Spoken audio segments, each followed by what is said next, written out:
દર વર્ષની જેમ આ વર્ષે પણ વડોદરા શહેરમાં આંતરરાષ્ટ્રીય પતંગ મહોત્સવ શહેરના નવલખી મેદાન ખાતે આજે ખુલ્લો મૂકવામાં આવ્યો હતો। આ પતંગ મહોત્સવ 12 દેશના 38 અને દેશના 5 રાજ્યના 13 પતંગબાજો સહિત રાજ્યના પતંગબાજોએ ભારે આકર્ષણ જમાવ્યું હતું।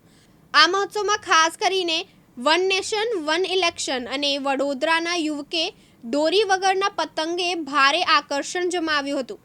વડોદરાના નવલખી મેદાન ખાતે આંતરરાષ્ટ્રીય પતંગ મહોત્સવને વિધાનસભાના મુખ્ય દંડક બાલકૃષ્ણ શુક્લ દ્વારા ખુલ્લો મૂકવામાં આવ્યો હતો।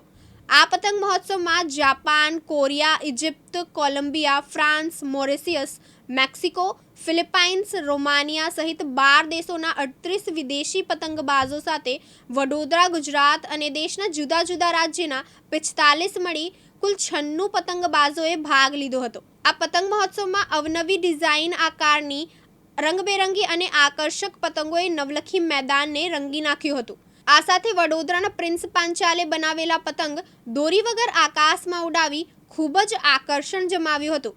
આ યુવકે F-22 fighter plane remote control દ્વારા ઉડાવી 100 કોઈને ચોંકાવી દીધા હતા।